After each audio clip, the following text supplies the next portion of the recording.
rappellera les principales raisons de notre vie. 1 Pierre 2 4 à 12 4 Le Christ est la pierre vivante, rejetée par les êtres humains mais choisie et précieuse devant Dieu. Lorsque vous vous approchez de lui, 5 Vous aussi êtes comme des pierres vivantes avec lesquelles on construit une maison spirituelle. De cette façon, ils deviennent un saint sacerdoce, pour offrir des sacrifices spirituels que Dieu accepte à travers Jésus-Christ. 6 Ainsi dit l'Écriture. Voici, je place en Sion une pierre principale choisie et précieuse, et quiconque se confie en elle ne sera jamais déçu. 7 Pour vous les croyants, cette pierre est précieuse mais pour les incroyants, la pierre que les bâtisseurs ont rejetée est devenue la pierre angulaire. 8 Et aussi une pierre d'achoppement et un rocher qui fait tomber les hommes destinés. 9 Mais vous êtes une race élue, un sacerdoce royal, une nation sainte, un peuple appartenant à Dieu, pour que vous puissiez proclamer les merveilles de celui qui vous a appelé des ténèbres à sa merveilleuse lumière. 10 Auparavant, vous n'étiez même pas un peuple,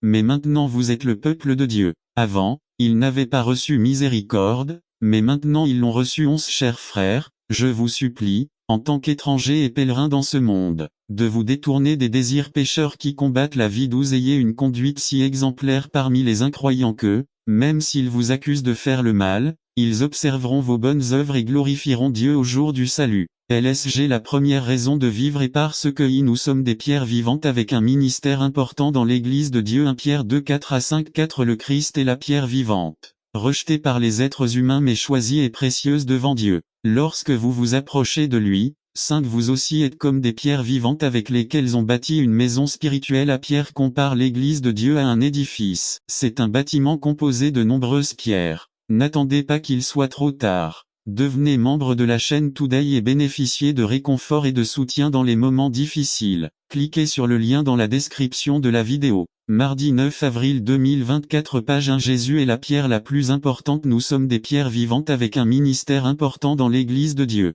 B. Lorsque vous devenez membre de l'Église, vous faites partie d'un organisme institution ayant une cible que l'homme nécessite à cette ère. En tant qu'homme, nous devons récupérer l'intendance de la maison. N'oubliez pas que Jésus est le chef et chaque décision doit être basée selon sa volonté. Nous devons rétablir la famille de l'autel pour modeler depuis notre maison tous les principes chrétiens. Que l'influence commence dans la maison. Ne donne pas entrée aux médias ou aux artistes de la mode. Laissez le modèle être Jésus. 1. Le Seigneur est vraiment contrôleur de votre maison. 2. Vous avez une dépendance absolue à l'égard de lui. 3. Vous prenez des décisions selon sa parole. 4. Votre réponse vous surprend. Il n'est jamais trop tard pour rectifier pendant que vous en avez l'opportunité. La citation de Philmon est une intercession de Paul pour Onesimo. Au nom de l'amour et l'apôtre le demande, mais nous devons intercéder sans cessation jour pour la relation avec Dieu et l'amour de nos familles chaque jour pour la nôtre.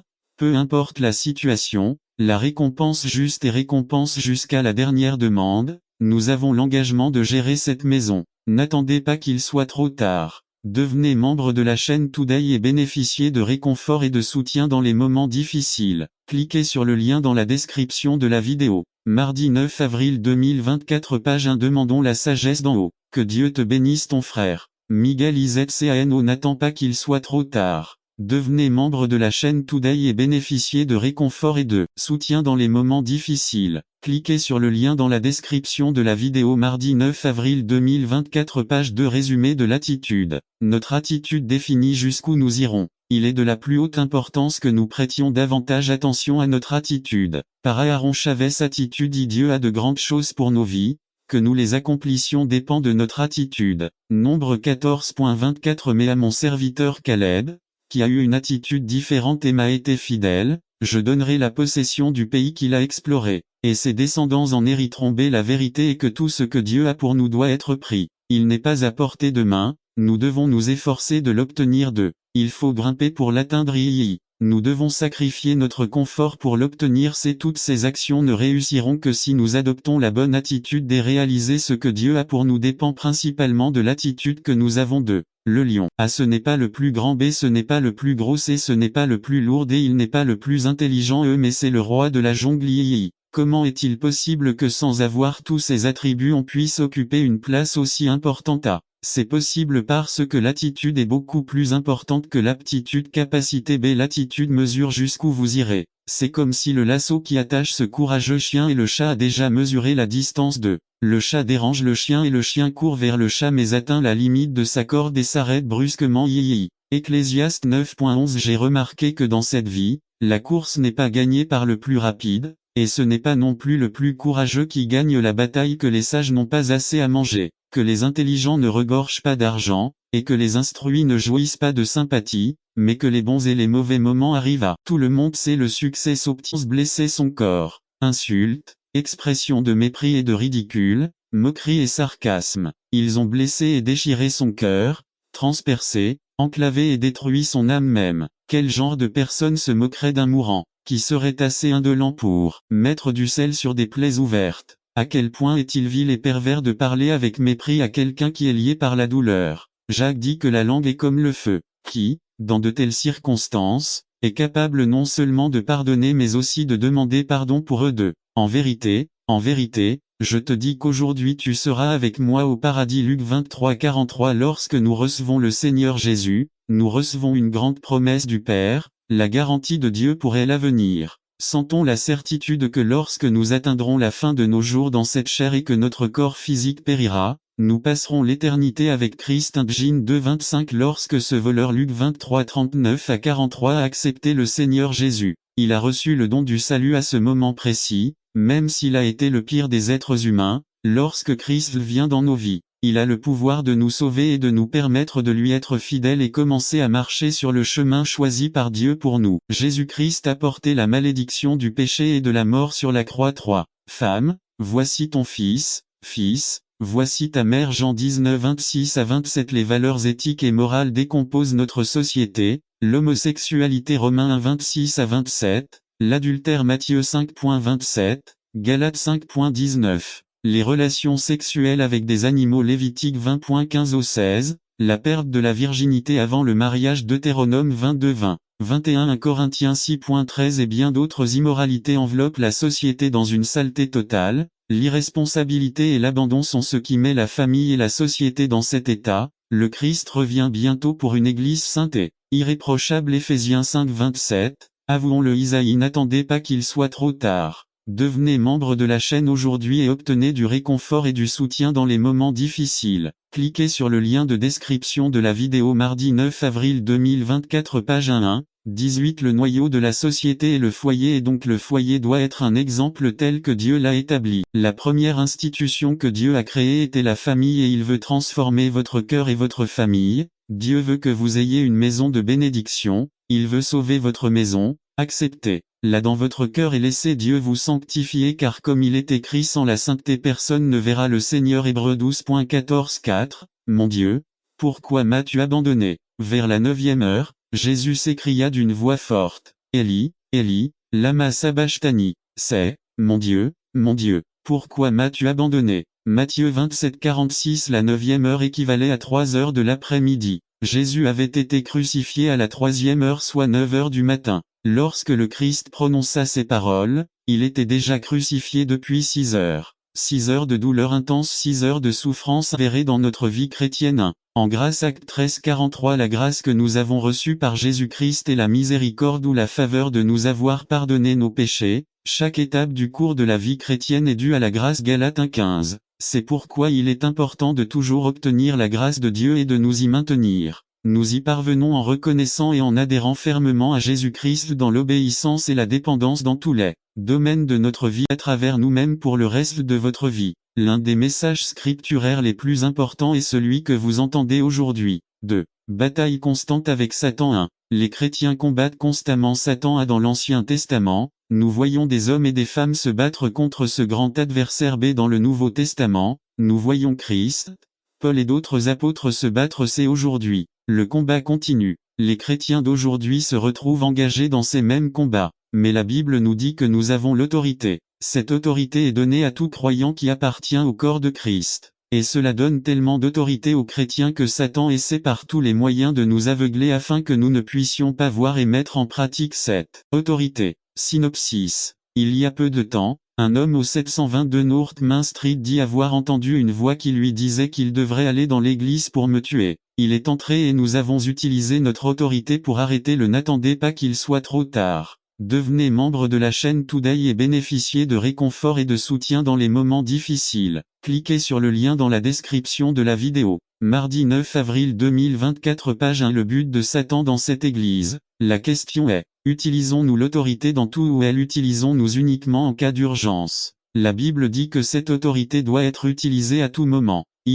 Dieu travaille avec des principes et des lois. 1. La Bible regorge de principes et de lois à suivre. Dieu a déjà fait son art. Maintenant c'est notre tour. Il nous appartient de suivre à la lettre ces lois et principes. B. Il nous appartient de respecter ces principes. C. C'est à nous d'appliquer ces principes. D. C'est à nous de vivre ces principes. IV. La puissance de Jésus-Christ. Éphésiens 1 19 à 23 1. La résurrection du Christ est l'une des plus grandes manifestations de puissance qui existent dans les Écritures. C'était si puissant que Dieu, par l'intermédiaire du Saint-Esprit écrit de la main de Paul, a utilisé 4 manières différentes pour expliquer le mot puissance. Premièrement, le pouvoir le plus excellent vient du mot dynamite. De là nous tirons le mot dynamite. B. Deuxièmement, le mot opération de la puissance de sa force. Ce mot signifie énergie. Une opération en cours ou en course. Et troisièmement, le mot force du mot grec kratou qui signifie force exercée ou force pratiquée. D. Quatrièmement, le mot puissance verset 21 nesque en grec qui signifie toutes les forces précédentes ensemble. La somme de toutes les forces. Cela signifie qu'après la résurrection de Jésus-Christ, ces lois ont fonctionné sans que Jésus-Christ ne s'en écarte. C'était la manifestation la plus extraordinaire décrite dans Éphésiens 1 19 à 23 F. Satan fut désarmé et démis de ses fonctions. Un parmi eux, comme il le dit, sachant que nous recevrons un jugement plus sévère. C'est nous qui soulignons 3. La raison de cet avertissement doit être que Jacques accepte le fait que ses enseignants sont des gens très verbeux, usage excessif des mots. La nature de leur métier, enseigner, les expose au danger d'une langue incontrôlée. 4. Ainsi, pour Santiago, l'enseignant doit savoir maîtriser son instrument, la langue. C'est certain commande que les paroles de Santiago visaient à décourager les jeunes de chercher une carrière d'enseignant rage. Cela ne semble pas être l'essentiel du texte. 1. Nous pouvons détecter son accent dans cette dernière phrase de 3. 1. Sachant que nous recevrons un jugement plus sévère. Par cette phrase, Santiago souligne le danger inhérent à la vocation d'enseignant. Il dit, être enseignant implique d'énormes responsabilités. 2. Plus la responsabilité est grande, plus le jugement est grand. Ceux d'entre nous qui utilisent des mots pour instruire le peuple de Dieu, soyons des prédicateurs laïcs, des enseignants de l'école du sabbat, des pasteurs rémunérés. Nous avons tout l'immense tâche de veiller à l'usage de notre langue. 3. Cela nous rappelle les paroles de Jésus dans Matthieu 12 36 à 37. Mais je vous dis qu'au jour du jugement, les hommes rendront compte de toute parole vaine qu'ils diront, car par tes paroles tu seras justifié, et par tes paroles tu seras condamné. 4. Et si les paroles de Jésus, adressées à tous les chrétiens, ont ce poids, combien plus encore s'appliquent-elles à tous ceux qui sont responsables de l'enseignement, à nous tous qui occupons des postes de direction dans l'Église du Christ.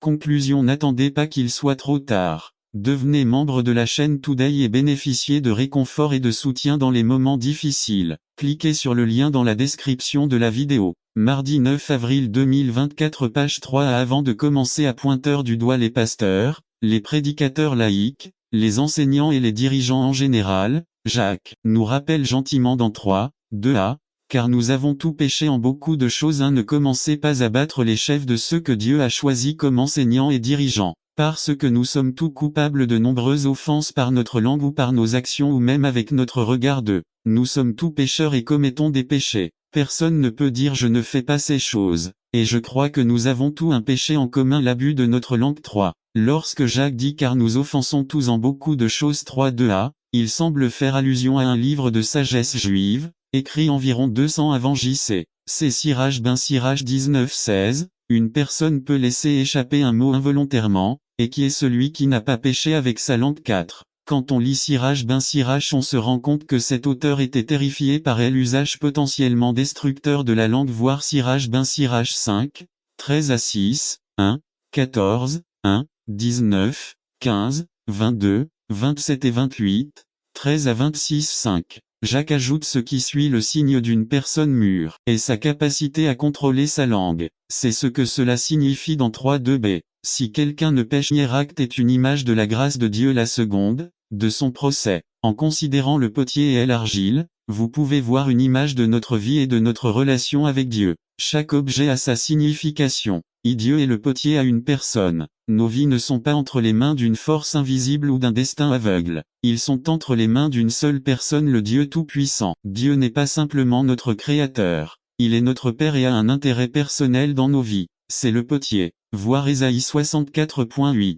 B. Pouvoir. L'argile ne peut pas se mouler. Seul Dieu a le pouvoir de diriger nos vies. Il précise clairement dans 18:6-10 qu'il est souverain sur tous les peuples. Nous ne pouvons pas être bénis si nous discutons avec lui ou si nous essayons de lui dire quoi faire, voir Romains 9:1-24. Bien entendu, cela ne signifie pas que Dieu soit coupable des péchés des hommes ou des échecs des nations. C'est un plan. Le potier a un plan parfait pour l'argile, il voit le produit fini dans son esprit. Dieu a un plan parfait pour nos vies. Romains 12:1-2. F 2:10. Phil 1:6. Nous ne pouvons pas voir le produit terminé, mais il nous promet que c'est merveilleux. 1 Cor 2:9. Des patience. Le potier travaille patiemment l'argile, lui modelant tendrement sa forme. Dieu dirige patiemment nos vies, essayant d'accomplir sa volonté. Il utilise souvent les mains des autres pour nous aider à nous former, parents, enseignants, autres croyants, même ceux qui nous persécutent. Il faut du temps pour fabriquer un produit valable et Dieu est prêt à attendre. 2. Nous sommes l'argile. Bien sûr, dans le message de Jérémie, l'argile représentait le peuple de Juda, mais nous n'avons pas tort de l'appliquer à nos vies. B. Les croyants sont les vases de Dieu, façonnés par lui pour contenir le trésor de l'Évangile. N'attendez pas qu'il soit trop tard. Devenez membre de la chaîne Today et bénéficiez de réconfort et de soutien dans les moments difficiles. Cliquez sur le lien dans la description de la vidéo. Mardi 9 avril 2024, page 1 de Tim 2:19. Comme un bol de salade de fruits si variés que personne ne sait ce qu'il contient. Le thème central de Santiago est la souffrance. Les destinataires de la lettre vivaient dans un monde en ruine. De nombreux chrétiens étaient pauvres et, pour couronner le tout, ils étaient opprimés par des chrétiens riches. 3. C'est dans ce contexte que Santiago développe sa théologie. L'auteur aborde le comportement de n'attendez pas qu'il soit trop tard. Devenez membre de la chaîne Today et bénéficiez de réconfort et de soutien dans les moments difficiles. Cliquez sur le lien dans la description de la vidéo. Mardi 9 avril 2024, page 2. Certaines personnes dont les attitudes avaient un impact négatif sur la vie de certains membres de la communauté chrétienne. 4. Les oppresseurs ont besoin d'un mot d'avertissement et d'espoir. Les opprimés ont besoin d'un mot d'avertissement et d'espoir. B. Lorsque Jacques écrit, il s'agit d'une période de grave économie. 5:1-6, de troubles sociaux. 1:9-11, 2:17, 5:4-6, de violations politiques. 4:1-3 et les soulèvements religieux. 4:4-12. 1. Dans 5:4,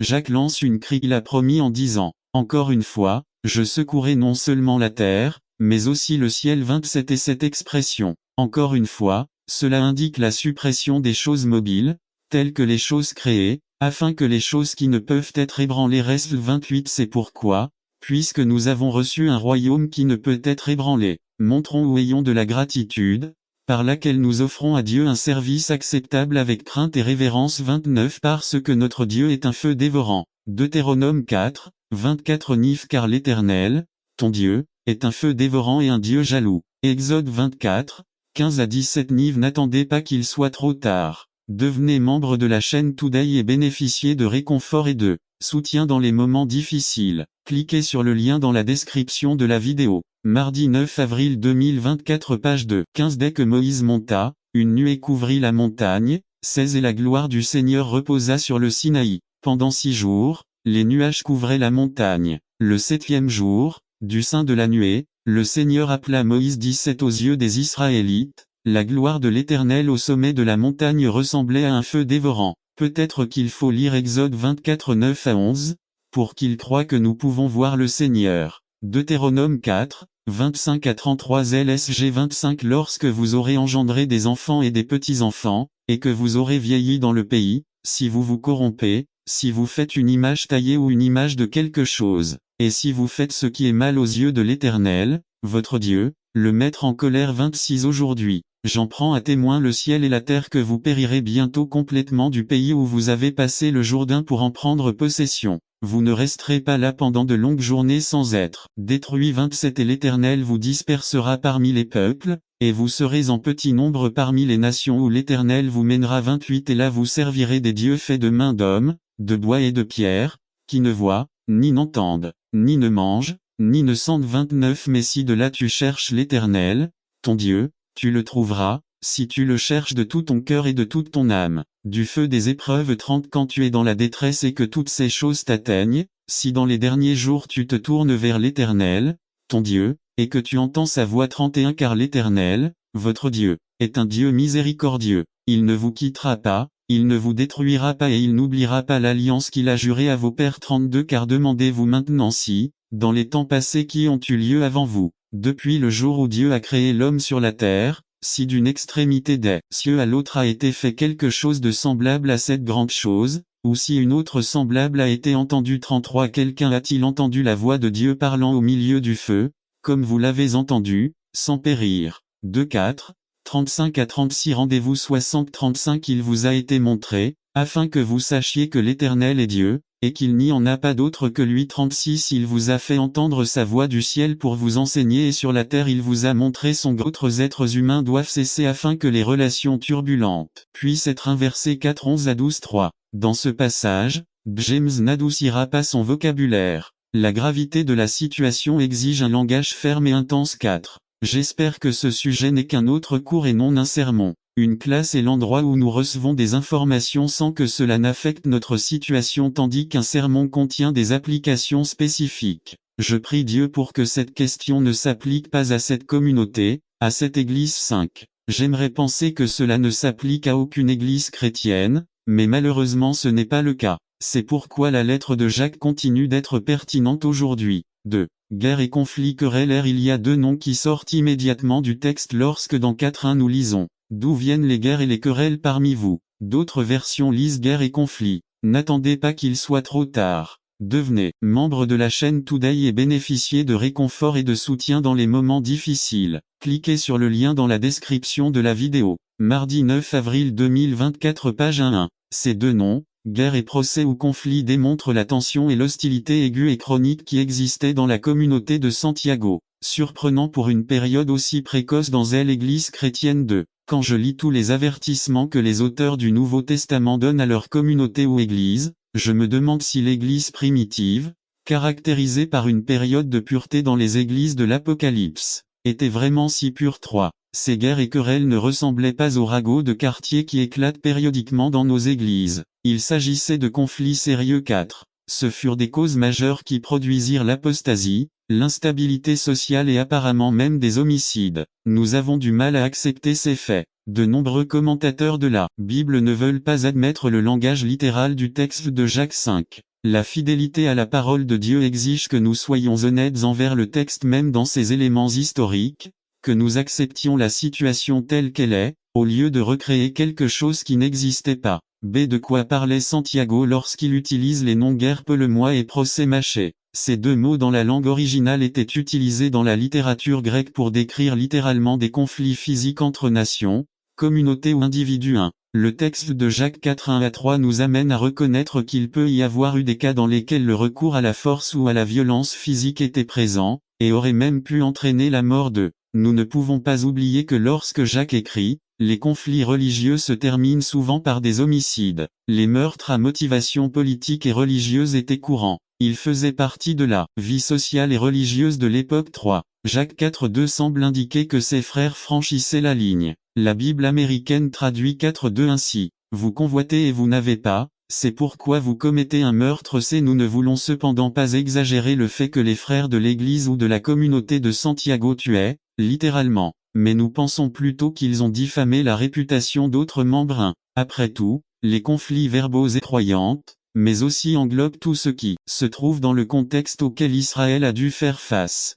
Nous pourrions très bien avoir un foyer chrétien, mais en même temps avoir une alliance avec certains types de schémas que l'on retrouve dans notre société, comme le consumérisme, les longues heures de travail qui nous isolent de nos enfants, eh bien la liste est longue. Ce que Dieu veut préciser ici, c'est que le contexte dans lequel nous vivons sera toujours en conflit avec les valeurs morales et les normes de conduite biblique. Car vous êtes un peuple saint pour Jéhovah. N'attendez pas qu'il soit trop tard. Devenez membre de la chaîne Today et bénéficiez de réconfort et de soutien dans les moments difficiles. Cliquez sur le lien dans la description de la vidéo. Mardi 9 avril 2024 page 1 Ton Dieu. Le contexte sociopolitique, culturels et religieux actuels attaquent l'institution familiale. La société actuelle est ébranlée par les crises auxquelles elle est confrontée politiquement. Nous ne nous portons pas bien, il n'y a pas d'identité culturelle définie et religieusement, nous sommes sur le point de toucher le fond. Familles chrétiennes présentes ici, nous sommes appelés à remplir nos devoirs et responsabilités civiques,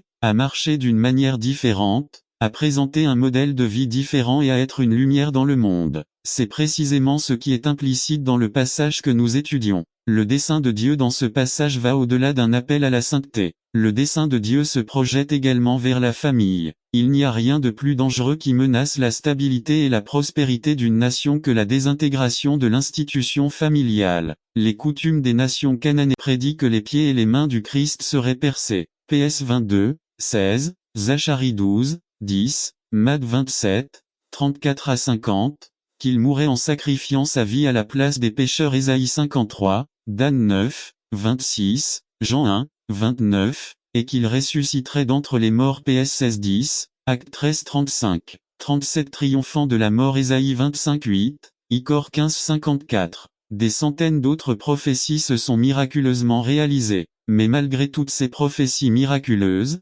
cela n'a pas suffi à amener l'homme à avoir foi en Dieu. Mais en vérité, prouver à l'homme naturel que la Bible est la vérité ne le conduira pas à être sauvé. Il sait peut-être que la Bible est correcte, mais il ne peut pas croire sans l'illumination du Saint-Esprit. 1 Corinthiens 2, 14. Mais l'homme naturel ne perçoit pas les choses de l'Esprit de Dieu, car elles sont une folie pour lui, et il ne peut pas les comprendre, parce qu'il faut les discerner spirituellement. Même si j'accomplissais un miracle sous les yeux d'un homme perdu, cela ne le mènerait toujours pas à Christ. De nombreux miracles ont réellement été accomplis au temps de Jésus-Christ, et les gens ne se sont toujours pas repentis. Matt 11 21 à 24. Je peux présenter n'importe quel argument logique sur les Écritures, avec sagesse et bon discours pour vous convaincre de son autorité et de son authenticité, mais à moins que Dieu et sa puissance ne vous soient révélés, vous n'accepterez jamais la Bible. 1 Corinthiens 2, 1 à 5. C'est pourquoi, le titre d'un sermon. Le titre était assez long et comportait une question.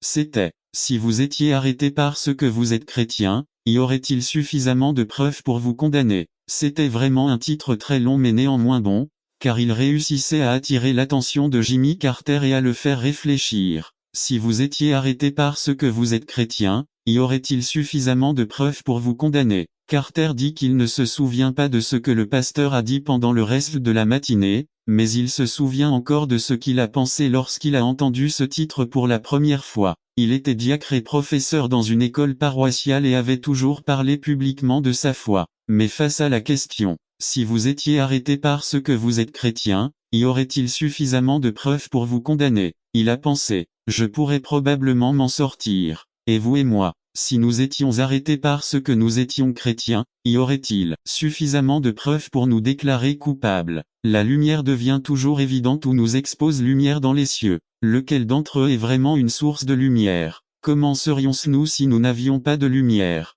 La grande majorité des plantes ne peuvent pas produire de nourriture pour l'homme sans lumière, car nous ne pouvons rien voir. Tout en enseignant au peuple, Jésus suscitait l'intérêt pour ses leçons et retenait l'attention de ses auditeurs par de fréquentes illustrations tirées des scènes de la nature qui les entouraient. C'était le matin, le ciel était bleu, avec un soleil très radieux qui dissipait les ombres dans les vallées. Elle au calme du lac reflétait la lumière du soleil et servait de miroir aux nuages du matin. Les beaux trilles des oiseaux sortaient des arbres. À ce moment-là, il leur dit, « Vous êtes là, lumière du monde. » Matthieu 5 14 à 16. Dans la lumière du matin, les villages et les villes bâties sur les collines environnantes se distinguaient clairement. En les désignant, Jésus dit, « Une ville située sur une colline ne peut être cachée. » Puis il ajouta, « On n'allume pas non plus une lampe pour la mettre sous le boisseau, mais sur un chandelier, et elle éclaire tous ceux qui sont dans le. » La plupart de ses auditeurs ce matin-là étaient des agriculteurs ou des pêcheurs, dans les humbles demeures desquelles il ne faut pas attendre qu'il soit trop tard. Devenez membre de la chaîne Today et bénéficiez de réconfort et de soutien dans les moments difficiles. Cliquez sur le lien dans la description de la vidéo. Mardi 9 avril 2024. Page 1. Il n'y avait qu'une seule pièce, dans laquelle une seule lampe, de sa place, éclairait toute la maison. Que votre lumière brille devant les hommes, afin qu'ils voient vos bonnes œuvres et glorifient votre Père qui est aux cieux. La lumière a toujours été un symbole de présence divine. Ainsi, la Shekinah, gloire de Dieu, est apparu entre les deux chérubins au propitiatoire. L'humanité en elle-même n'a pas de lumière. Nous sommes comme la lune lorsqu'elle ne regarde pas vers le soleil. Mais lorsque nous tournons nos yeux vers le soleil de justice, lorsque nous nous rapportons au Christ, l'âme entière brille de l'éclat de la présence divine. Nous devenons des réflecteurs de cette lumière. Si le Christ habite dans le cœur, il est impossible de cacher la lumière de sa présence. Illustration. Il nous dit, je sais que tu es faible, je connais tes limites, mais je t'aiderai. Regardez ma puissance circuler dans votre vie. Lorsque vous irez vers Dieu, vous commencerez à découvrir une puissance que vous n'avez jamais expérimentée auparavant, c'est la puissance de Dieu. Personne ne sait à quoi nous serons confrontés cette semaine, mais Jésus vous dit, je suis avec vous, ma puissance surpassera toute faiblesse à laquelle vous ferez face. Nos faiblesses nous assurent de la grâce et de l'aide de Dieu. Les faiblesses nous aident à servir les autres. Le plus grand ministère de votre vie découlera de votre faiblesse. Cette chose qui vous trouble et vous fait souffrir, Dieu l'utilisera pour apporter réconfort et aide aux autres. 2 Corinthiens 1:4 dit, Dieu 4 qui nous console dans toutes nos tribulations afin qu'avec la même consolation que nous avons reçue de Dieu, nous puissions aussi consoler tous ceux qui souffrent. LSG Chaque tribulation à laquelle nous sommes confrontés n'est pas seulement pour notre bénéfice, mais est conçue pour nous équiper plus efficacement pour apporter du réconfort aux autres. L'une des choses les plus merveilleuses à propos de Jésus était qu'il s'est rendu faible afin de pouvoir comprendre les faiblesses que nous traversons et auxquelles nous sommes confrontés dans la vie. Hébreux 4:15 dit 15 Car nous n'avons pas de souverain sacrificateur qui ne puisse sympathiser avec nos faiblesses, mais celui qui a été tenté de toutes les manières comme nous, mais sans péché. LSG Jésus a expérimenté toutes les faiblesses humaines, afin de comprendre notre humanité fragile et faible. Il a fait tout cela et il l'a fait sans péché, afin que, tout comme il nous réconforte, nous puissions réconforter les autres. N'attendez pas qu'il soit trop tard. Devenez membre de la chaîne Today et bénéficiez de réconfort et de soutien dans les moments difficiles. Cliquez sur le lien dans la description de la vidéo. Mardi 9 avril 2024 page 4 Leurs faiblesses. Les faiblesses nous aident à servir les autres. Les faiblesses nous apprennent à respecter et à valoriser les autres. L'un des plus grands problèmes des personnes qui se croient fortes est qu'elles pensent qu'elles n'ont pas besoin des autres. Lorsque les gens sont forts et puissants, ils deviennent généralement indépendants et pensent qu'ils n'ont pas besoin des autres pour avancer dans la vie. Cependant, lorsqu'ils réalisent qu'il y a des points faibles dans leur vie, ils commencent à voir les besoins des autres, ce qui les amène à commencer à respecter et à valoriser les autres. Pour expliquer ce concept, la Bible utilise l'analogie du corps. 1 Corinthiens 12:18-22-18 En réalité, Dieu a placé chaque membre du corps comme il l'entendait. 19 S'il n'était qu'un seul membre, que deviendrait le corps? 20 La vérité est qu'il y a plusieurs membres, mais le corps est un. 21 L'œil ne peut pas dire à la main, je n'ai pas besoin de toi. La tête ne peut pas non plus dire aux pieds, je n'ai pas besoin de toi. 22 Au contraire, les membres du corps qui paraissent les plus faibles sont indispensables. Il n'y a aucun doute. Nous sommes tous indispensables, même si nous sommes faibles. Personne n'a tous les dons et talents. La raison pour laquelle vous êtes ici est que vous avez quelque chose à offrir que personne dans l'Église n'a. La faiblesse nous apprend à respecter et à valoriser les autres. Vélé 8:8 Mais vous recevrez une puissance lorsque le Saint-Esprit sera venu sur vous, et vous serez mes témoins à Jérusalem, dans toute la Judée, en Samarie et jusqu'aux extrémités de la terre. RVR 1960 IV 4e objectif Nous devons baptiser ceux qui croient au Seigneur. C'est l'un des principaux objectifs de l'Évangile qui a été négligé, l'importance du baptême a été perdue. Nous pouvons résumer ce 4e objectif par objectif. Non seulement nous avons été appelés à croire, mais nous avons été appelés à appartenir. Lorsqu'une personne fait le pas de la foi et se fait baptiser, elle dit qu'elle veut désormais appartenir au corps du Christ. Le baptême n'est pas seulement un symbole de salut, le baptême est aussi un symbole de communion. Or cette personne appartient au corps et à la famille de Dieu. Éphésiens 2:19 C'est pourquoi vous n'êtes plus des étrangers ni des étrangers, mais des concitoyens des saints et des membres de la maison de Dieu. Nive. 5e objectif Nous devons leur apprendre à garder la parole. Rappelons-nous que la vie en Christ est une vie de résistance, de maintien dans la course comme le dit l'apôtre Paul. Il ne s'agit pas seulement de croire, il s'agit aussi de rester dans les voies de Dieu. Nous pouvons résumer ce 5e objectif dans le mot discipulat. Non seulement nous sommes appelés à atteindre les gens, mais nous sommes également appelés à les instruire. Éphésiens 4:12 Pour équiper les saints pour l'œuvre du ministère, pour l'édification du corps de Christ. RVR 1960 c'est le processus pour aider les gens à devenir davantage comme Christ. Puisse-il ressembler au Christ en pensée, en sentiment et en action. Éphésiens 4 13 de cette manière, nous parviendrons tous à l'unité de la foi et de la connaissance du Fils de Dieu, à une humanité parfaite conforme à la pleine stature du Christ. LSG grâce à ces conseils tirés de la parole de Dieu, nous pouvons résumer et parvenir à la conclusion que chaque croyant a des objectifs dans sa relation avec Christ, objectifs du culte, de l'évangélisation, de la communion, du discipulat et du service. N'attendez pas qu'il soit trop tard. Devenez membre de la chaîne Today et bénéficiez de réconfort et de soutien dans les moments difficiles. Cliquez sur le lien dans la description de la vidéo. Mardi 9 avril 2024 page 3 Qui combat à nos côtés résumé. Jésus a promis d'être toujours avec nous.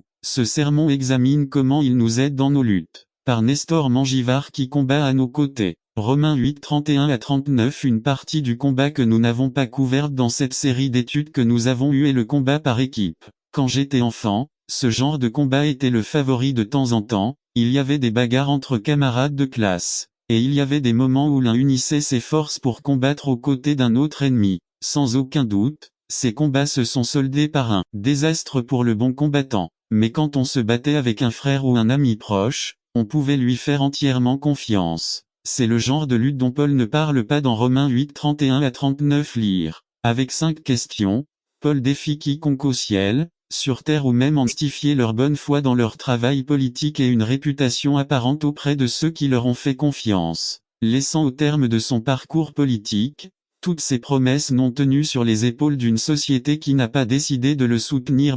Le chrétien et le gouvernement. Certains croient que le chrétien et le gouvernement devraient travailler ensemble sur des plans et des projets qui profitent à la société, sans perdre de vue les finalités pour lesquelles ils le font, et sans confondre ou mélanger les rôles et les principes qui les séparent tous deux. L'Église a un intérêt totalement différent de celui de l'État. Les intérêts de l'Église sont spirituels, tandis que ceux de l'État sont politiques. Mais lorsque ces deux-là se réunissent, dans un but précis, ils peuvent avoir un impact très positif sur la communauté grâce à leur influence. C'est le chrétien et la politique. D'autres croyants croient que le chrétien devrait participer activement aux affaires politiques sans compromettre ses principes spirituels et moraux, qu'ils doivent travailler consciencieusement à l'élection et à la réélection d'hommes politiques qui soient à la hauteur de leurs croyances religieuses et participer activement au vote, à la diffusion et à la propagation de leurs programmes politiques afin que nous vivions dans une société meilleure, tranquillement et paisiblement. C'est la famille. Le désir de Dieu est que toutes les familles sur terre vivent une vie victorieuse et bénie dans tous les domaines pertinents, tant physiquement,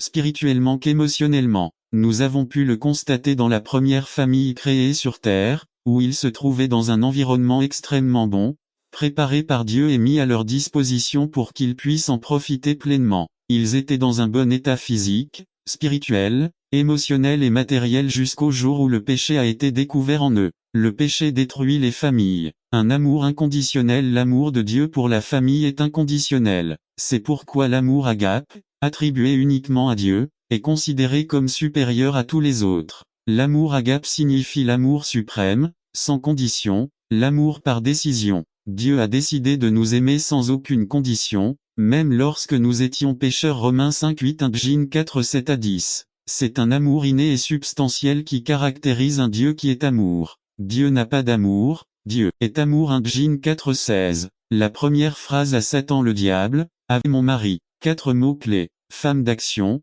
femme parée, femme de bonne attitude, femme des attentions. B. Marie-Pierre 3, 7 de même, vous, Marie, soyez compréhensifs dans votre vie conjugale, chacun traitant sa femme avec respect, car en tant que femme elle est plus délicate, et tous deux sont héritiers du don agréable de la vie. Ainsi, rien n'entravera vos prières. Soyez prévenants. Pensez à vos femmes. Un âge qui agit avec réflexion. 2 Qui s'occupe et respecte les autres, ou est attentif et respecté. Soyez respectueux. Respectez vos femmes. Un âge. Cela provoque la vénération et le respect. 2 Cela observe la vénération et le respect. Soyez spirituels. Aimez-les comme Christ a aimé l'Église. Galates 3 26 à 28 26 Vous êtes tous enfants de Dieu par la foi en sur. Le lien dans la description de la vidéo. Mardi 9 avril 2024 page 2 Dans tes portes, au Jérusalem 3 Jérusalem, qui a été bâti comme une ville bien unie. 4 Et là montèrent les tribus de Ja, selon le témoignage rendu à Israël, pour louer le nom de l'Éternel. 5 Car là sont les sièges du jugement, les trônes de la maison de David. Psaume 122.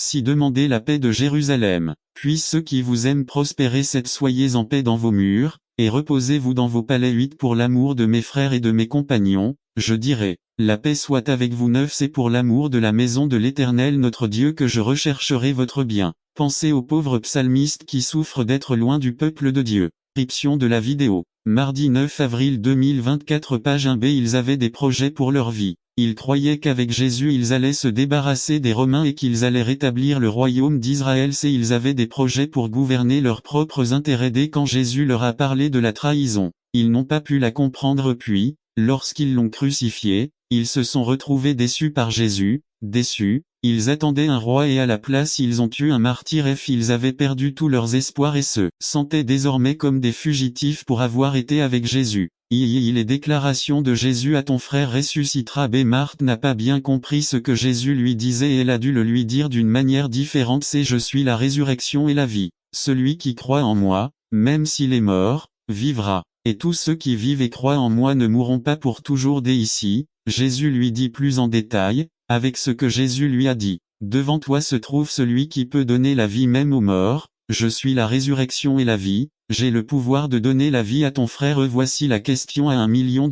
Croyez-vous cela? En d'autres termes, vous pouvez croire que je peux redonner la vie aux morts. Combien de choses mortes y a-t-il dans votre vie? Un divorce, des enfants perdus à cause de la drogue, des finances en faillite, des entreprises perdues, des ministères perdus, des rêves qui ne se sont jamais réalisés. Où ont-ils tué tes rêves? Jésus te demande, peux-tu croire que ces choses qui sont mortes en toi, je peux leur donner la vie? Déclaration de Marthe. Marthe ne répond pas à la question, elle dit, oui, Seigneur, j'ai cru que tu es le Christ, le Fils de Dieu, venu dans le monde. Ce n'est pas la question que Jésus lui a posée, il lui a demandé si elle croyait qu'en lui était le pouvoir de redonner la vie aux morts. Il lui a demandé si elle croyait qu'il pouvait accomplir le miracle à ce moment précis. Et la réponse de Marthe est similaire à la réponse que de nombreux chrétiens donnent à Dieu. Ils disent, oui, Jésus, nous croyons que tu es Dieu, le créateur de l'univers, mais dans ma situation je ne sais pas si je crois que ce miracle peut m'arriver. C'est ce que Martha disait avec cette réponse. Dieu te le dit aujourd'hui, je suis celui qui a le pouvoir de faire des miracles dans ta vie aujourd'hui. J'ai le pouvoir de guérir, restaurer, libérer, ressusciter les rêves. Aujourd'hui croyez-vous cela? Où l'as-tu mis? V34 à Jésus demande à Marie. Cliquez sur le lien dans la description de la vidéo. Mardi 9 avril 2024 Page 3 Revision résumée. Le but de ce sermon est de montrer que la cécité spirituelle peut être plus dangereuse que la cécité physique. Par Javier Chavet. Revoir Jean 9, 1 à 12 Introduction. L'une des maladies les plus compliquées et celle qui pose le plus de problèmes d'adaptation est la cécité. La cécité rend la personne incapable de percevoir visuellement ce qui se passe autour d'elle. L'aveugle pourrait apprendre à lire mais il ne pourrait jamais voir ce qu'il lisait. Il pourrait marcher dans les rues mais il ne pourrait jamais voir les gens passer dans les rues. Il pourrait sentir les choses et les objets mais il ne pourrait jamais connaître leurs couleurs. Il pourrait sentir la chaleur et le froid mais vous ne pourrez jamais voir le soleil radieux le jour ou la lune et les étoiles la nuit. L'aveugle pourrait apprendre à faire beaucoup de choses, mais malheureusement, la cécité l'a privé du privilège d'être une personne à part entière. Bien que la cécité physique est aujourd'hui un remède dans certains cas, il existe une cécité qui non seulement plongera l'homme dans sa misère ou son désespoir le plus profond, mais qui le condamnera pour le reste de son existence à la solitude et à l'éloignement de Dieu, et après son existence conduira à la condamnation et au jugement. Cet aveuglement auquel je fais référence est un aveuglement spirituel. L'aveugle spirituel pouvait réussir dans sa vie et sa carrière, mais il ne pouvait pas atteindre le bonheur complet dans son être intérieur. Vous pourriez accumuler fortune et profit mais vous ne pourriez pas en profiter pleinement. Vous pouvez prétendre être joyeux, heureux et satisfait, mais vous ne pourrez jamais savoir ce que sont la paix et la tranquillité dans votre cœur. Vous pouvez prétendre connaître Dieu et vivre une vie religieuse, mais vous ne connaîtrez jamais le privilège d'avoir une rencontre personnelle avec le Seigneur Jésus-Christ. La cécité spirituelle est une maladie aussi égale et même pire que la cécité physique car elle ne vous permettra pas de vivre pleinement la vie que Dieu a prévue pour vous et pour le reste de votre vie. Dans l'histoire biblique que nous avons lue, nous voyons les deux cécités représenter la cécité physique par un homme appelé l'aveugle et la cécité spirituelle par des hommes appelés les pharisiens. La chose intéressante dans cette histoire est que l'aveugle a réussi à voir aussi bien physiquement que spirituellement, mais les pharisiens sont restés immergés dans leur cécité spirituelle, croyant toujours qu'ils voyaient mieux que les autres. Dieu désiré nous donnait l'opportunité d'être guéris de notre cécité spirituelle. Dieu a un plan spécial pour chaque personne qui s'approche de lui afin de voir au-delà de ses limites. Laissez-moi vous dire que le péché est la maladie qui aveugle l'homme et le voue à être malheureux pour toujours. La Bible dit que le diable a utilisé le péché pendant des siècles pour aveugler notre compréhension afin que nous fassions ce que nous ne devrions pas et vivions une vie séparée de ce qui est bon et séparée de Dieu. Il y a 3 choses que nous devons faire si nous voulons vaincre la cécité spirituelle. 1. Reconnaître que Dieu a un plan pour vous. Dit que Jésus a vu l'aveugle là. Même si l'aveugle ne pouvait physiquement pas voir Jésus, Jésus l'a vu. Beaucoup de gens croient que Dieu ne se soucie pas de ni de leurs problèmes. Ils prétendent que Dieu ne est de soutien dans les moments difficiles. Cliquez sur le lien dans la description de la vidéo. Mardi 9 avril 2024 page 2 La foi pour le four résumé. Cette histoire a une fin heureuse, mais je dois te poser une question, es-tu prêt pour le four? Par Dan Campbell. La foi pour la fournaise voici, notre Dieu que nous servons est capable de nous délivrer de la fournaise ardente et de ta main, ô accent circonflexe roi, il nous délivrera. Et sinon, sache, ô accent circonflexe roi, que nous ne servirons pas tes dieux et que nous n'adorerons pas la statue que tu as élevée. Daniel 3, 17 à 18 J'aime toujours les histoires qui se terminent bien, pas celui des films qui vous fait monter les larmes aux yeux. Cette histoire a une fin heureuse, mais je dois vous poser une question, est-elle prête à passer au four? Sinon, je vous suggère de vous préparer. Le Christ vient et il vient à la recherche d'une église sans tache ni ride. Parler des 3 hommes Ces 3 hommes ont 2 qualités qui, à mon avis, sont indispensables aux croyants d'aujourd'hui. Ces 3 hommes ont 2 qualités qui, à mon avis,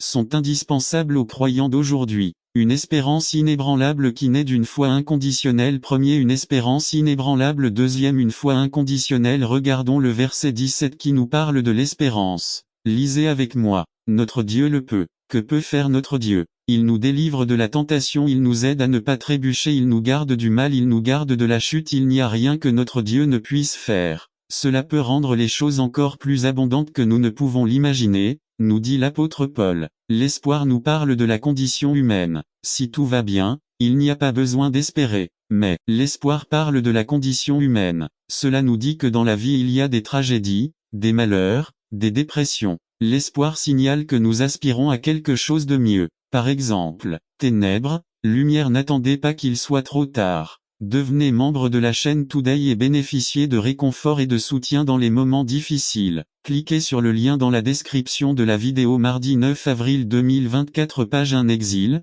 retour dans notre patrie malade, santé péché salut. L'espérance biblique n'est pas comme celle du monde, car l'espérance donne aux croyants la capacité de voir à travers les circonstances et de voir la constance de Dieu. Il sait que Dieu a toujours le dernier mot. Exemple la veuve et son fils partis à la guerre du Vietnam. Notre Dieu peut maintenant. Cette espérance naît d'une foi inconditionnelle. Regardons les 3 premiers mots du verset 18. Et sinon, notre Dieu ne facilite pas toujours le chemin à ses disciples. Des années plus tard, le Père laissa son Fils mourir sur une croix. Sans cela, vous et moi ne serions pas là aujourd'hui. La parole nous dit que Jésus a appris l'obéissance par la souffrance. C'est par ses meurtrissures que nous avons été guéris. Nous vivons dans un monde où tout le monde veut que tout soit facile. Tout est instantané. La prospérité, la super foi, être au-dessus. Si cela n'arrive pas, disent-ils, il y a du péché dans votre vie. Le Seigneur n'a pas promis un chemin facile. Ce qu'il a promis c'est en tant que chrétiens,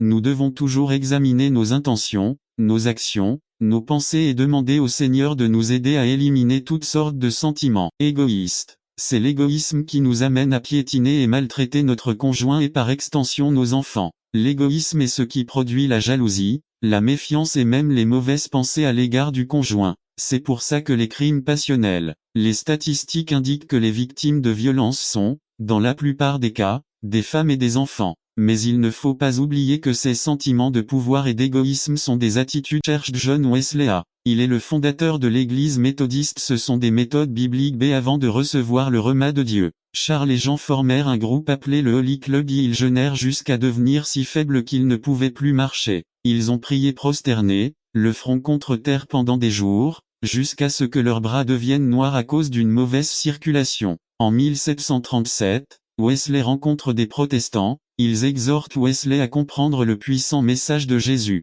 Nous sommes sauvés par la grâce, justifiés par la foi. Cela a amené Wesley à comprendre que Dieu l'avait appelé à amener les pécheurs à Christ. Wesley, avec beaucoup d'enthousiasme et de passion, a développé une carrière prospère en tant que prédicateur. C'est un jour, ils lui demandèrent le secret de son existence. Wesley a répondu, « Je me suis immolé par le feu et ils viennent me voir brûler d'eux. Il est temps qu'en tant qu'Église du Christ, nous allumions la flamme qui est en nous et brûlions de passion pour le Christ. C'est pourquoi je vous conseille d'attiser le feu du don de Dieu qui est en vous. 1 Timothée 1.6-3. L'homme de foi. Je veux mentionner deux hommes, qui sont devenus des hommes qui ont touché beaucoup malgré. N'attendez pas qu'il soit trop tard. Devenez membre de la chaîne Today et bénéficiez de réconfort et de soutien dans les moments difficiles. Cliquez sur le lien dans la description de la vidéo. Mardi 9 avril 2024 page 1. Soyez comme ils étaient. J'insiste sur le fait que nous ne parlons pas de personnes souffrant d'une condition particulière, mais que ces personnes se sont débarrassées de leurs préjugés et l'ont fait. C'est ce qui est un préjugé. Jugement ou opinion négatif, formé à l'avance sans les connaissances nécessaires. Des Peter. Un homme capable. Un homme accéléré de. Il a agi sans réfléchir. J'avais des ennuis tout le temps. Yves. C'est Pierre qui voulait réprimander Jésus et il sortit réprimandé. Éloigne-toi de moi Satan. Mais il fut le seul disciple à descendre du bateau. Matthieu 14.28. Cet homme était le seul à marcher sur l'eau. Parce que Peter était capable. Pas tellement parce qu'il en avait la capacité, parce que Pierre n'était pas capable de marcher sur l'eau. 2. Il était capable d'oser. Il a accepté le défi. Dieu recherche des personnes capables, des gens qui acceptent le défi. Non pas parce qu'ils peuvent le faire mais parce qu'ils osent le faire. Et Pablo. Un homme déterminé. Un homme avec un passé de maltraitance des croyants. Je l'ai lapidé, et j'ai même tué. Philippiens 3.13. Il avait la détermination de ne pas regarder en arrière. 2. Matthieu 11.28. Venez à moi, vous tous qui êtes fatigués et chargés, et je vous donnerai du repos. Notre Dieu est puissant en force. Job 9. 4. Il est sage de cœur et puissant en force, qui était endurci contre lui, et tout allait bien pour lui. Il me semble que la racine de ce mot endurci vient d'un terme issu de l'agriculture. Et d'abord il parle d'un joug trop lourd, difficile à porter, et deuxièmement, il parle de la rébellion et de la résistance du bœuf pour le porter. Ce terme désigne simplement le manque d'humilité envers un supérieur. Dès la révélation vers un Dieu sage a ses conséquences. Daniel 5. 18-21. 18. Le Dieu très haut, au accent circonflexe roi, a donné à Nebuchadnezzar, ton père, le royaume et la grandeur, la gloire et la majesté. 19. Et à cause de la grandeur qu'il lui a donnée, tous les peuples, nations et langues tremblaient et craignaient devant lui. Il tuait qui il voulait, et qui il voulait, il donnait la vie. Il exaltait qui il voulait et il humiliait qui il voulait. Mais quand son cœur s'enorgueillit et que son esprit s'endurcit dans son orgueil, il fut déposé du trône de son royaume et dépouillé de sa gloire. 21. Et il fut chassé du milieu des fils des hommes, et son esprit devint semblable à celui des bêtes, et sa demeure était avec des ânes sauvages. Ils lui firent manger de l'herbe comme un bœuf, et son corps fut mouillé de la rosée du ciel, jusqu'à ce qu'il reconnaisse que le Dieu très haut domine sur le royaume des hommes et qu'il y place qui il veut. Proverbe 29.1. L'homme qui endurcit son cou lorsqu'on le réprimande sera soudainement brisé, et il n'y aura pas de remède pour lui. Conclusion. Un Dieu sage ne fait pas de mal. Un Dieu sage apporte la sécurité. Un Dieu omnipotent nous aide avec nos fardeaux. La révélation vers un Dieu sage a ses conséquences. Que faire aujourd'hui avec ce Dieu sage? N'attendez pas qu'il soit trop tard. Devenez membre de la chaîne Today et bénéficiez de réconfort et de soutien dans les moments difficiles. Cliquez sur le lien dans la description de la vidéo. Mardi 9 avril 2024 page 5. Entre vos mains. Résumé. Notre Dieu n'est pas un Dieu qui se cache pour ne pas être trouvé. Notre Dieu n'est pas un Dieu à distance. Notre Dieu est un Dieu qui désire, aspire et cherche à faire lui-même connu et désire une communion avec sa création. Nous. Par José Vega. Sujet. Connaître Dieu. Lieu. IBD texte. Divers date 24-07-05. Titre. Entre ses mains introduction comme il est merveilleux le privilège que nous avons de pouvoir connaître Dieu, chaque jour. Il se manifeste d'une manière ou d'une autre dans nos vies. Notre Dieu n'est pas un Dieu qui se cache pour ne pas être trouvé, notre Dieu n'est pas un Dieu à distance, notre Dieu est un Dieu qui désire, aspire et cherche à se faire connaître et désire une communion avec sa création. Nous avons vu que cela plaît à notre Dieu. Nous avons également médité sur ce qui met Dieu en colère. Que pensez-vous si aujourd'hui, dans le but d'en savoir plus sur ce Dieu, nous commençons à voir ensemble quelles sont les choses qui sont entre les mains de Dieu? Certains diront peut-être que tout est entre vos mains, et c'est ce que vous entendez de la part des gens. Nous reconnaissons dans une certaine mesure sa souveraineté pour confondre les choses fortes de Luc 12, 48 NKJV 48. Mais celui qui n'a pas compris, bien qu'il ait fait des choses dignes de châtiment, recevra peu de châtiment, car à quiconque à qui on a beaucoup donné, on exigera beaucoup de lui, et à celui en qui ils avaient beaucoup confiance, on demandera davantage. L'Église est pour les saints, je suis un pécheur. Hébreux 7, 25 NKJV 25. C'est pour cette raison qu'il peut aussi sauver complètement ceux qui s'approchent de Dieu par lui, puisqu'il vit éternellement pour intercéder en leur faveur. 1 Timothée 1, 15 NKJV 15. Cette parole est fidèle et digne de toute acceptation que Jésus-Christ est venu dans le monde pour sauver les pécheurs, dont je suis le premier. N'attendez pas qu'il soit trop tard. Devenez membre de la chaîne Today et bénéficiez de réconfort et de soutien dans les moments difficiles. Cliquez sur le lien dans la description de la vidéo. Mardi 9 avril 2024 page 3G. Je dois laisser beaucoup de choses que j'aime. Philippiens 3, 7 à 8 NKJV 7. Mais les choses qui étaient pour moi un gain, j'ai considéré une perte pour Christ. 8 Et plus encore je considère toute chose comme une perte, comparé à combien il est incomparable de connaître le Christ Jésus mon Seigneur. Pour lui, j'ai tout perdu et je considère cela comme de la foutaise, afin de gagner Christ. Personne n'est bon, le Christ tarde à venir. 2 Pierre 3.9 NKJV 9. Le Seigneur ne tarde pas dans sa promesse, comme certains le considèrent comme un relâchement. Il est plutôt patient envers vous, parce qu'il ne veut pas que quelqu'un périsse, mais que tout parvienne à la repentance. Romains 13, 11 NKJV 11. Et faites cela en connaissant l'heure, car il est temps de vous réveiller du sommeil, parce que maintenant le salut est plus proche de nous que lorsque nous croyions. Je suis très pécheur, je ne peux pas me sauver. Jean 6.37 NKJV 37. Tout ce que le Père me donne viendra à moi, et quiconque vient à moi, je ne le mettrai jamais dehors.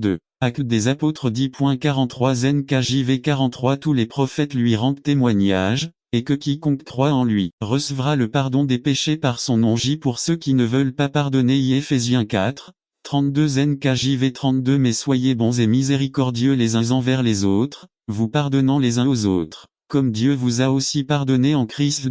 Matthieu 5 2324 NKJV 23. C'est pourquoi, si vous avez apporté votre offrande à l'autel et que vous vous souvenez que votre frère a quelque chose contre vous, 24. Laissez là votre offrande devant l'autel, et partez, réconciliez-vous d'abord avec votre frère, puis reviens et offre ton offrande. Car je suis malade, je ne peux pas aller à l'église. Exode 15.26 NKJV 26. En disant: si tu écoutes attentivement la voix du Seigneur ton Dieu et fais quoi est juste à ses yeux, si vous faites attention à ses commandements et respectez toutes ses lois, je ne vous enverrai vous ai envoyé en Égypte, car je suis le Seigneur votre guérisseur. Aucune des maladies que je passe. 4. Bien-aimés, ma prière est que vous puissiez prospérer en toutes choses et que votre âme soit en bonne santé. Que le mot traduit ici dans Jacques 3.6 par enfer n'est pas Hadès, le mot généralement utilisé dans le Nouveau Testament pour désigner le lieu de destruction finale et permanente du mal et du péché.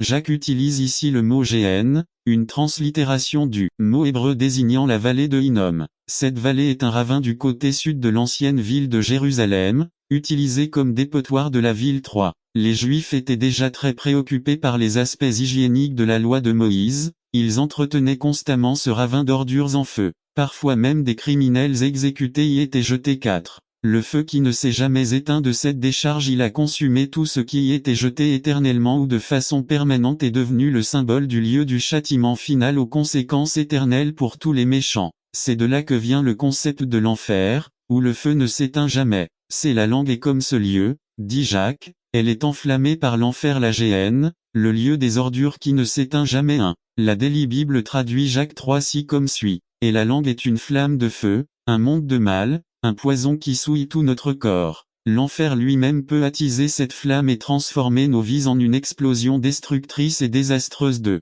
penser que ces paroles s'adressaient à une communauté dite chrétienne si tôt dans l'histoire de l'Église chrétienne est une véritable tragédie. 3. De telles paroles ne devraient jamais être adressées à un groupe qui prétend avoir accepté le Christ Jésus, à une communauté qui prétend aimer Jésus mais surtout à une communauté qui croit faire partie d'un reste de Dieu sur cette terre. 4. Le conseil de saint Paul dans Colossiens 4, 5 à 6 est aussi approprié aujourd'hui qu'il l'était lorsqu'il l'adressa pour la première fois aux frères de Colosse. Marchez prudemment envers ceux qui sont dehors, rachetant le temps. Que ta parole soit toujours agréable, assaisonnée de sel, afin que tu saches comment il convient de répondre à chacune. 5. Le sujet d'aujourd'hui ne s'arrête pas là. Nous ne pouvons pas tirer une conclusion complète, puisque Santiago n'attendait pas qu'il soit trop tard. Devenez membre de la chaîne Today et bénéficiez de réconfort et de soutien dans les moments